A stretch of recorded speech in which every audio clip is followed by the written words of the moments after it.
नमस्कार। इस पाठ में हम जानेंगे कि सृजनात्मक लेखन क्या है। सृजनात्मक लेखन का पत्रकारिता से क्या संबंध है, पत्रकारिता और दोनों के बीच क्या रिश्ता है, राजनीति में सृजनात्मक लेखन का क्या महत्व है, सृजनात्मक लेखन के विविध रूप क्या हैं, यह सब हम इस पाठ के में जानेंगे। सृजनात्मक लेखन पत्रकारिता का एक अभिन्न अंग है। सृजनात्मक लेखन विहीन पत्रकारिता की कल्पना नहीं की जा सकती। यदि यह कहा जाए कि सृजनात्मक लेखन और पत्रकारिता एक दूसरे के पूरक हैं तो कोई अतिशयोक्ति नहीं होगी। जो छात्र छात्राएं पत्रकारिता के क्षेत्र में प्रवेश कर रहे हैं उनके लिए सृजनात्मक लेखन के बारे में जान लेना आवश्यक ही नहीं, अनिवार्य है। पत्रकारिता का कार्यक्षेत्र बहुत व्यापक होता है। आकाशवाणी और दूरदर्शन के अभूतपूर्व प्रचार प्रसार के बावजूद मुद्रित माध्यमों का महत्व उत्तरोत्तर बढ़ता जा रहा है। उसी तरह पत्र पत्रिकाओं की संख्या भी बढ़ रही है। पिछले एक दशक में हालांकि अनेक पत्रिकाओं का प्रकाशन बंद हो गया है, जैसे दिनमान, रविवार, धर्मयुग, सारिका, माधुरी, इन सब का बंद हो गया है। लेकिन ये पत्र पत्रिकाओं से जो पाठक को प्राप्त होता है वह दूरदर्शन और आकाशवाणी से नहीं मिल पाता। पत्र पत्रिकाओं में पाठकों को समाचार और समाचार विश्लेषण के अलावा विविध विषयों से संबंधित सृजनात्मक रचनाएं भी पढ़ने को मिलती हैं, जिससे न सूचना पाने की आवश्यकता पूरी होने के साथ ही उनकी भावात्मक और ज्ञान पिपासा भी शांत हो जाती है। पत्र पत्रिकाओं में पाठक को विविध सामग्री एक स्थान पर ही मिल जाती है, जैसे राजनीति, खेल, फिल्म, वाणिज्य, अर्थ जगत, साहित्य, कला, संस्कृति, विज्ञान, प्रौद्योगिकी इत्यादि विषयों से संबंधित अपनी रुचि की सामग्री पाठक एक स्थान पर पा सकता है। दूरदर्शन और आकाशवाणी में अपने भी ये सब अपने दिन भर के कार्यक्रमों में इस बात को जरूरत को एक हद तक ही पूरा इसको कर पाते हैं, पर पत्र पत्रिकाओं में पाठक को समाचार विश्लेषण के साथ ही सृजनात्मक लेखन की विविध विधाओं से संबंधित पाठक सामग्री मिल जाती है। सृजनात्मक लेखन क्या है? खासकर पत्रकारिता के क्षेत्र में सृजन का अर्थ है कि कुछ उत्पन्न करना। तदनुसार लेखन, सृजनात्मक लेखन से तात्पर्य ऐसे लेखन से है जिसमें कुछ ऐसा सृजन किया गया हो जिस पर लेखक की निजी छाप हो। मूलतः साहित्यिक रचनाएं सृजनात्मक लेखन के दायरे में मानी जाती हैं। कहानी, उपन्यास, कविता, संस्मरण, आत्मकथा, यात्रा वृतांत, रेखा चित्र, व्यंग्य, ललित निबंध सृजनात्मक लेखन की विभिन्न विधाएं रही हैं। किंतु पत्रकारिता विकास के इस चरण में पहुंच गई है जहां उसका एक हिस्सा सृजनात्मक लेखन के दायरे में आता है। साहित्य, कला, संस्कृति के अलावा राजनीति, फिल्म, खेल, मनोरंजन, अर्थ, व्यापार, प्रौद्योगिकी, विज्ञान आदि विषयों पर लिखे गए विश्लेषणात्मक आलेख भी सृजनात्मक लेखन के क्षेत्र में आते हैं, क्योंकि संवेदनशीलता और आत्मीयता के साथ सामाजिक और व्यापक सरोकारों को जोड़कर लिखा गया। तो संक्षेप में कहें, पत्र पत्रिकाओं में विभिन्न प्रकार के समाचारों और समाचार विश्लेषणों से संबंधित जो लेख, फीचर आदि प्रकाशित होते हैं वे प्रायः सृजनात्मक लेखन के दायरे में आ जाते हैं। वस्तुतः सृजनात्मक लेखन वह विधा है जिसके विभिन्न रूपों के माध्यम से लेखक अपने विचार और अनुभव और अन्वेषण को अभिव्यक्ति देता है। प्रसिद्ध साहित्यकार और कथा पत्रिका सारिका के पूर्व संपादक कमलेश्वर के अनुसार घटनाएं नई नहीं होती, मानवीय संबंध भी नए नहीं होते, मनोवेग और आंतरिक उद्वेग भी अछूते नहीं होते, पर इन सब की एक नई दृष्टि से अन्विति ही नया प्रभाव छोड़ती है और यह नया प्रभाव ही सृजनात्मक लेखन की कोटि में आता है, चाहे वह पत्रकारिता के क्षेत्र में हो या अन्यत्र। पत्रकारिता में जो सृजनात्मक लेखन होता है उसका अधिकांश समसामयिक संवेदना से जुड़ा होता है, किंतु इसका यह अर्थ नहीं लगाया जाना चाहिए कि उसका अतीत और इतिहास से कोई संबंध नहीं होता। समसामयिक भी रूपांतरित होता है। स्वस्थ दृष्टि यही प्रतीत होती कि समसामयिक को परंपरा से काटकर ना देखा जाए, बल्कि यह माना जाए कि समकालीन संवेदना परंपरा को अग्रसारित करती है। साहित्य सृजन के स्फीत क्षणों में संवेदना अतीत और समसामयिक के बीच भेद करके नहीं चलती। श्रेष्ठ सृजनात्मक लेखन में समकालीन यथार्थ के साथ अतीत का बोध तथा भविष्य के लिए संदेश भी निहित होता है। फिर चाहे वह उपन्यास हो, कहानी हो, कविता तथा भविष्य हो या और कोई भी विधा हो, समकालीन संदर्भ से जुड़ा सृजनात्मक लेखन ही पाठकों के बीच लोकप्रिय होता है। अतीत की स्मृति का पुट और भविष्य के प्रति सचेतना सोने में सुहागा का कार्य करती है। सृजनात्मक लेखन पत्रकारिता का, विशेषकर स्वतंत्र पत्रकारिता का एक महत्वपूर्ण अंग रहा है और रहेगा। पत्र पत्रिकाओं में विभिन्न क्षेत्रों के समाचारों पर आधारित रचनाएं कितनी भी सृजनात्मक हो, उनकी एक सीमा होती है। वे कहानी, कविता का स्थान नहीं ले सकते। पाठक कुछ ऐसा भी पढ़ना चाहता है जिसमें बैठकर वह ज्ञान के मोती चूस सके। दूसरे शब्दों में उसकी वैचारिक क्षुधा को साहित्यिक लेखन ही शांत कर पाता है। इसलिए पत्र पत्रिकाओं में साहित्यिक रचना को ये यथेष्ट स्थान दिया जाता है। सृजनात्मक लेखन के विविध आयाम।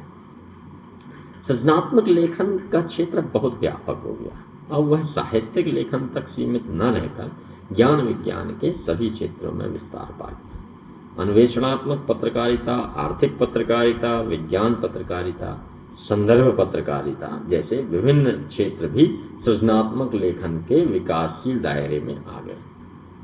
जिस रचना में लेखक का अपना व्यक्तित्व और अनुभव प्रतिबिंबित होता हो, जो मानवीय संवेदना और सरोकारों से युक्त हो, सौम्य शैली में प्रस्तुत की गई हो, वह रचना सृजनात्मक लेखन की कोटि में आती है।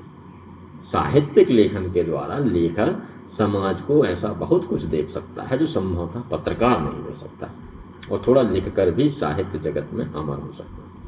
चंद्रधर शर्मा गुलेरी जी एक या दो कहानी लिखकर ही कहानीकारों के बीच अपना विशिष्ट स्थान बना गए। जब भी हिंदी कहानी की चर्चा होती है, गुलेरी जी की जो उसने कहा था कहानी का अवश्य उल्लेख होता है। किंतु यह आवश्यक नहीं है कि प्रतिदिन कुछ न कुछ लिखते रहने वाले पत्रकार को साहित्य की तरह याद किया जाएगा।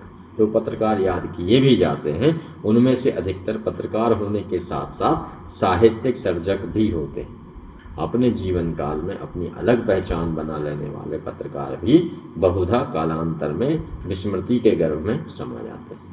पत्रकारिता अगर लोकतंत्र का चतुर्थ स्तंभ है, तो साहित्य समाज का दर्पण है। इस नाते देश समाज में घटित हो रही घटनाओं को अधिक सूक्ष्मता से देखना और फिर अधिक कौशल के साथ उसका निरूपण करना साहित्यकार का उत्तरदायित्व है। सुप्रसिद्ध साहित्यकार डॉक्टर राम कुमार वर्मा ने साहित्यकार के उत्तरदायित्व को रेखांकित करते हुए लिखा है कि साहित्यकों का कर्तव्य यह है कि वे ऐसे कथानकों की सृष्टि करें जो स्वस्थ मनोरंजन करते हुए देश के सांस्कृतिक दृष्टिकोण को स्पष्ट कर सकें। सत्य का स्वरूप। पंडित चंद्रशेखर पांडे और डॉक्टर शांति कुमार नानूराम व्यास ने इसी बात को और स्पष्ट करते हुए लिखा है कि किसी राष्ट्र या जाति का वास्तविक इतिहास उसका साहित्य है। साहित्य ही समाज की तत्कालीन चिंताओं, धारणाओं, भावनाओं, आकांक्षाओं और आदर्शों का संपुटित क्षेत्र हमारे सम्मुख करता है। साहित्य संस्कृत साहित्य की रूपरेखा। साहित्य एक सतत विकासमान प्रक्रिया है जो समकालीन घटनाओं को अधिक संवेदना के साथ समेटती चलती है। यह कार्य पत्रकारिता भी करती है, किंतु उसका प्रभाव साहित्य जितना टिकाऊ नहीं होता, क्योंकि उसकी आधार भूमि जो होती है वो स्थूल होती है। तात्कालिक घटनाएं, प्रवृत्तियां और प्रतिक्रियाएं उसका सहारा बनती हैं। वह सत्ता पलट सकती है, परंतु मतदाताओं के मन पर कोई ऐसा स्थायी प्रभाव नहीं डाल पाती जो इस बात की गारंटी दे सके कि पदच्युत शासक या पार्टी की सत्ता में वापसी नहीं होगी। उदाहरण के लिए आपातकाल की घटनाओं ने तत्कालीन कांग्रेस सरकार के विरुद्ध जो जनाक्रोश पैदा किया था, पत्रकारों ने उसे अपनी लेखनी की धार से इतना पैना बना दिया था कि तत्कालीन प्रधानमंत्री और उनके पुत्र चुनाव हार गए, किंतु यह प्रभाव टिकाऊ सिद्ध नहीं हुआ। जनता पार्टी की विफलता, प्याज और सोने के मूल्य में अप्रत्याशित वृद्धि 1980 के मध्यावधि चुनाव के मुद्दे बने और कांग्रेस की धमाकेदार वापसी हुई।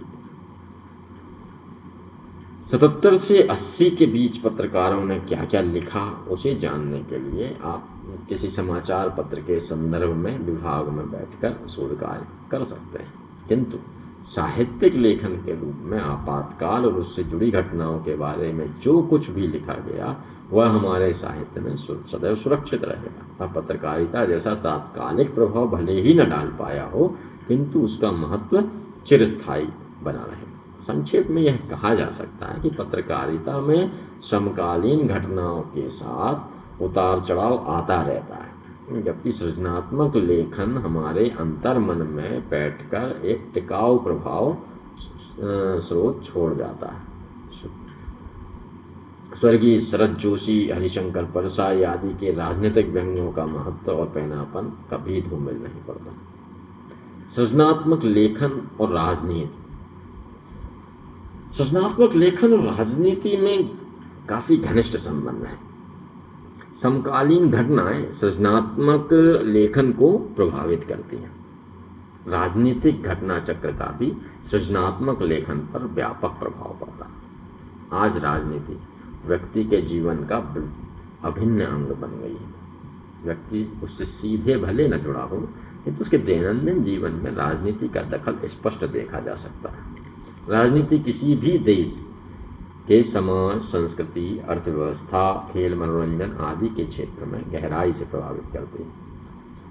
इन सब चीज़ों से व्यक्ति का घनिष्ठ संबंध होता है। वह हर घड़ी यह जानने के लिए उत्सुक बना रहता है कि सरकार उसके जीवन को प्रभावित करने वाले क्षेत्रों में क्या क्या करने जा रही है और उसके किसी निर्णय से उसका जीवन किस हद तक प्रभावित होगा। महंगाई, बेरोजगारी, अशिक्षा, सामाजिक कुरीतियाँ इत्यादि से जूझने के लिए राजनेता जो निर्णय करते हैं उन पर व्यक्ति की निगाह सतत टिकी रहती है। सृजनात्मक लेखक हमारे बीच का व्यक्ति होता है। वह इन सब से असंपर्क नहीं बना रह सकता। वह अपने परिवेश से कटकर साहित्य सृजन नहीं कर सकता।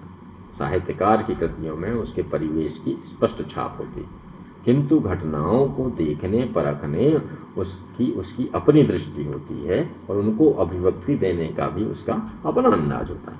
वह अपनी बात सीधे न कहकर अलंकृत शैली में कहता है, जिसे समझने में थोड़ा देर लग सकती, किंतु समझ में आने के बाद वह हमारे मन पर स्थायी प्रभाव छोड़ जाती है।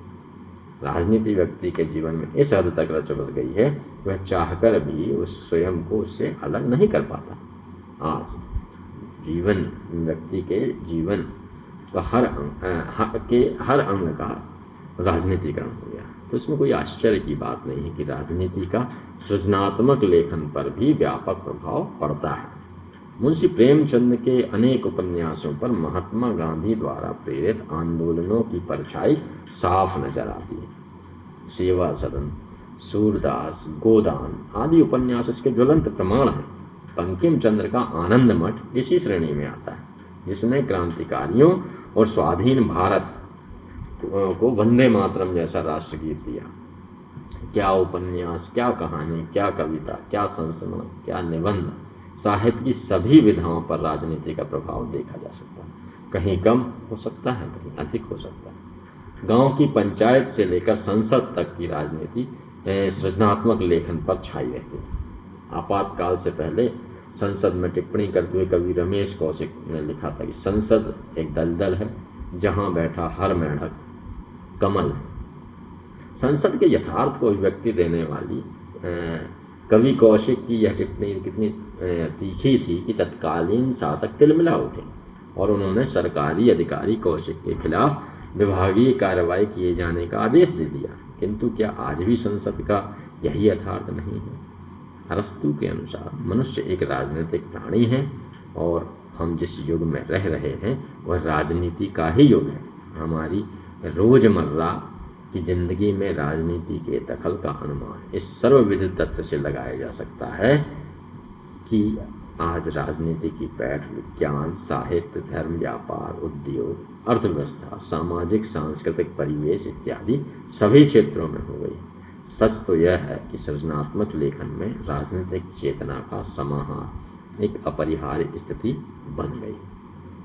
अगले पाठ में हम सृजनात्मक लेखन और पत्रकारिता क्या क्या संबंध है उसको देखेंगे।